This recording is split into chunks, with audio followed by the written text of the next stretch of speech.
स्वागत है आपका कॉग्निबोल टेक चैनल में। आज हम एक रजिस्ट्रेशन फॉर्म तैयार करेंगे HTML और CSS की हेल्प से। तो सबसे पहले हम अपना VS कोड ओपन कर लेते हैं और उसके बाद हम यहाँ पे एक फाइल क्रिएट करेंगे। उससे पहले आप चैनल को सब्सक्राइब करना ना भूलें।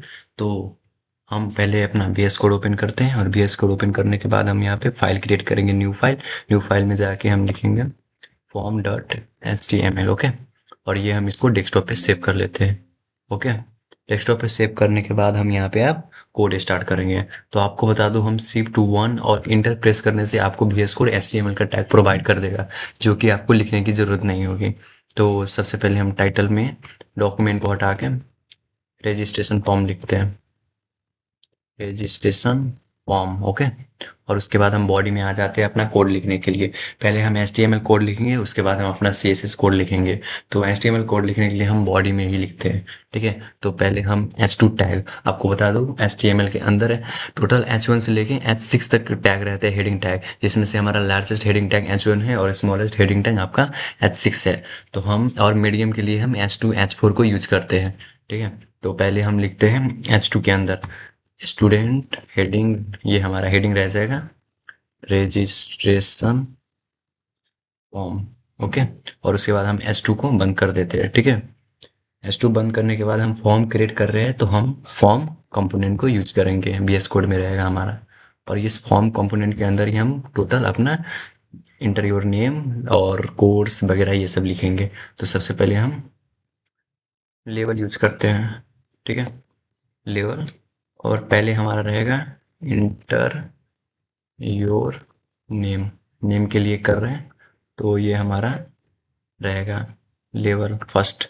और उसके बाद हम इनपुट टैग, आपको बता दूं हम इनपुट टैग क्यों यूज करते हैं। बेसिकली इंटर योर नेम, उसके बाद हमारा ये बॉक्स आएगा, जो बॉक्स के लिए हम इनपुट टैग को यूज करते हैं। तो टेक्स्ट को टेक्स्ट ही रहते हैं, क्योंकि उस बॉक्स के अंदर हम टेक्स्ट ही लिखेंगे, अपना नाम लिखेंगे, समथिंग समथिंग। और उसके बाद हम यहाँ पे रिक्वायर डाल देते हैं। ठीक है, और ये हमारा टोटल हो चुका नेम के लिए। इस लेवल से लिखें, इनपुट टैग रिक्वायर तक है हमारा नेम के लिए हो चुका। ऐसे ही हम ईमेल के लिए, डेट ऑफ बर्थ के लिए, कोर्स के लिए, जेंडर के लिए तैयार करेंगे। तो हम लेवल 4 ईमेल के लिए हम करते हैं। ठीक है, ईमेल। ओके, और ये हमारा ईमेल के लिए फिर से हम इनपुट टाइप को यूज करेंगे और टेक्स्ट के टेक्स्ट ही रह देंगे और रिक्वायर डाल देंगे। तो ये हमारा ईमेल के लिए हो चुका।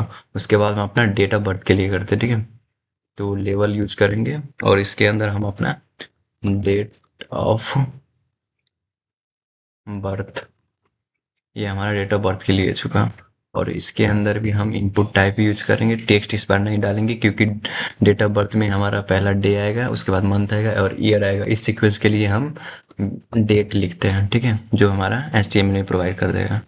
और उसके बाद हम यहाँ रिक्वायर डाल देंगे। तो ये हमारा डेट ऑफ बर्थ के लिए भी हो चुका। उसके बाद हम अपना जेंडर के लिए करेंगे, तो लेवल, और इसके बाद हम जेंडर के लिए यहाँ पे हम जेंडर डालेंगे और इनपुट टाइप। जेंडर तो आपको सबको पता होगा, मेल फीमेल और अदर्स। तो इसके लिए हम यहाँ पे हम टेक्स्ट को यूज नहीं करके रेडियो यूज करेंगे, क्योंकि ये रेडियो आपको बता दो ऐसा कंपोनेंट है HTML कोड के अंदर, जो कि आपको आउटपुट में एक सर्कल प्रोवाइड करेगा। तो इसलिए हम रेडियो कंपोनेंट को यूज करते हैं। ठीक है, उसके बाद हमारा ये नेम हो जाएगा, नेम में हम जेंडर डालेंगे, सॉरी जेंडर। उसके बाद हम यहाँ पे रिक्वायर डाल सकते हैं, नहीं रिक्वायर नहीं डालते, हम इस बार मेल डालेंगे, क्योंकि हमारा जेंडर तो, इसको हम कॉपी कर लेते हैं। कॉपी करने के बाद हम इसको पेस्ट करेंगे और यहाँ पे हम फीमेल डालेंगे, फीमेल, और यहाँ पे हम ऑदर्स डालेंगे, ऑदर्स। तो ये हमारा जेंडर के लिए भी कंप्लीट होगा। और उसके बाद हम कोर्स के लिए प्रोवाइड करते हैं। ठीक है, तो हम कोर्स के लिए करते हैं। अब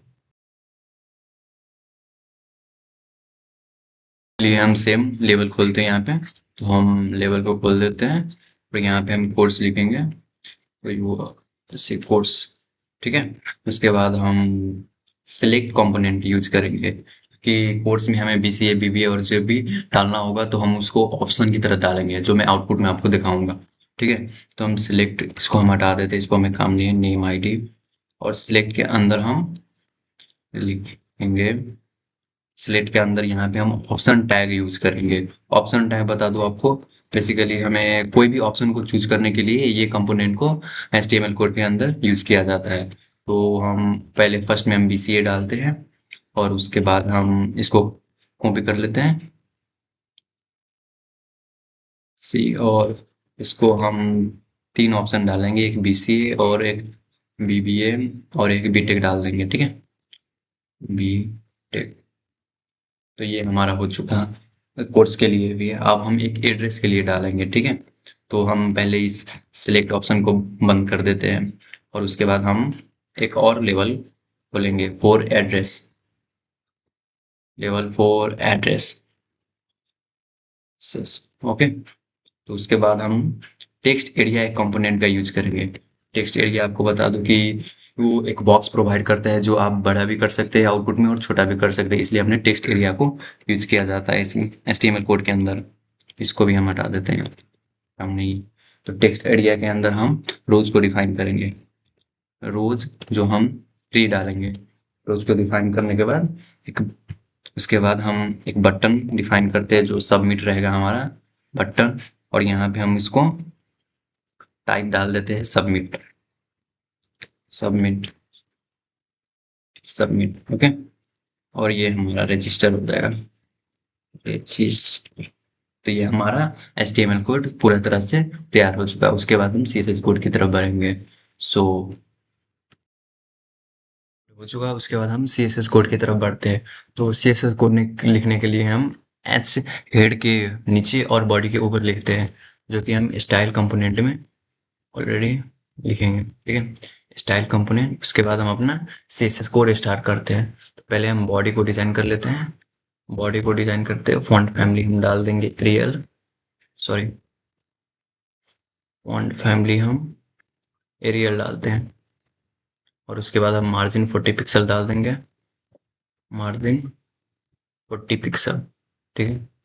और उसके बाद हम इसको बंद कर देते हैं और H2 को डिजाइन करेंगे। H2 को डिजाइन करने के लिए टेक्स्ट अलाइन को हम यूज करेंगे, जो कि हमें सेंटर में, जैसे कि H2 में हमने स्टूडेंट रजिस्ट्रेशन फॉर्म लिखा जो हमें सेंटर में चाहिए, तो इसलिए हम इसको सेंटर कर देंगे। तो ये हमारा H2 भी हो चुका। और उसके बाद हम फॉर्म डालते हैं, फॉर्म को विथ, सॉरी सॉरी, विथ हम डाल देते हैं 300 पिक्सल, ठीक है। और उसके बाद हम यहाँ पे मार्जिन डाल देंगे ऑटो, मार्जिन ऑटो। तो इसको भी हम बंद कर देते हैं और उसके बाद हम लेवल में आ जाते हैं। स्टेप बाय स्टेप आपको इसको डिजाइन करना पड़ेगा, हर एक को डिजाइन करना पड़ेगा, नहीं तो आपका आउटपुट उतना अच्छा नहीं आएगा। तो लेवल में हम डालते हैं font weight bold, font weight डाल देते हैं बोल्ड, जो कि हमारा इंटर योर नेम ये सब हमारा लेवल के अंदर है ना। जैसे कि ये लेवल के अंदर ईमेल है और लेवल के अंदर डेट ऑफ बर्थ है, ये हमें बोल्ड में चाहिए, इसलिए हम लेवल को डिजाइन कर रहे हैं। फॉन्ट वेट इसको बोल्ड हमने डाला है। और उसके बाद हमारा इनपुट कॉमा एक साथ ही कर देते हैं हम, सेलेक्ट और टेक्स्ट एरिया, इन तीनों को एक साथ ही हम डिजाइन कर देते हैं। इन तीनों के लिए विड्थ हम डालते हैं 100%, ओके। और उसके बाद हम पैडिंग 6 पिक्सल, 6 पिक्सल, ठीक है। और उसके बाद हम मार्जिन डाल देते हैं, मार्जिन डालेंगे हम 5 पिक्सल, 0 10 पिक्सल, ओके। और उसके बाद हम मार्ज, अब बटन की तरफ बढ़ते हैं। बटन, तो बटन को डिजाइन करते हैं, विथ इसका भी 100% डाल देते हैं, 100%। और उसके बाद पैडिंग डालते हैं 8 पिक्सल। उसके बाद हम बैकग्राउंड कलर डालेंगे, ग्रीन डाल देते हैं, ठीक है। उसके बाद हमारा नॉर्मल कलर रहेगा वाइट, वाइट, ठीक है। और उसके बाद हमारा बॉर्डर नॉन डाल देते हैं, बॉर्डर नॉन। और उसके बाद ये हमारा टोटली CSS कोड भी हो चुका। उसके बाद हम आउटपुट की तरफ बढ़ते हैं। तो आप देख सकते हैं ये हमारा टोटली CSS कोड और ये हमारा HTML कोड हो चुका। और हम आउटपुट की तरफ बढ़ेंगे अभी, आउटपुट चेक करते हैं। तो हम रन करते हैं स्टार्ट डिबगिंग, स्टार डिफाइन करने के बाद ये हमारा रजिस्ट्रेशन फॉर्म तैयार हो चुका। S2 में हमने सेंटर को अलाइन किया था, आप देख सकते हैं CSS कोड में। इनपुट टाइप हमने इस बॉक्स को प्रोवाइड करने के लिए इनपुट टाइप फंक्शन को यूज़ किया था, कंपोनेंट को सॉरी। और हमने डेट ऑफ बर्थ में टेक्स्ट को हटाया था और डेट को डाला था, क्योंकि हमें ये मंथ, डे और ईयर एक साथ ही चाहिए था, इसलिए हमने टेक्स्ट को हटा के डे को डाला था। और रेडियो कंपोनेंट का हमने इस सर्कल को लाने के लिए रेडियो कंपोनेंट को यूज़ किया था। और आप जा सकते हैं तो कोर्स में देख सकते हैं हमने BCA सॉरी ऑप्शन को यूज किया था। ये हमारा अदर्स आ चुका। सॉरी, ये हमें कोड में देखना पड़ेगा ये। और टेक्स्ट एरिया को हमने यूज किया था, क्योंकि आप जब भी इसको आउटपुट में ही बड़ा कर सकते हैं और छोटा भी कर सकते हैं, इसलिए हमने टेक्स्ट एरिया को यूज किया था। तो बेसिकली ये हमारा रजिस्ट्रेशन फॉर्म तैयार हो चुका।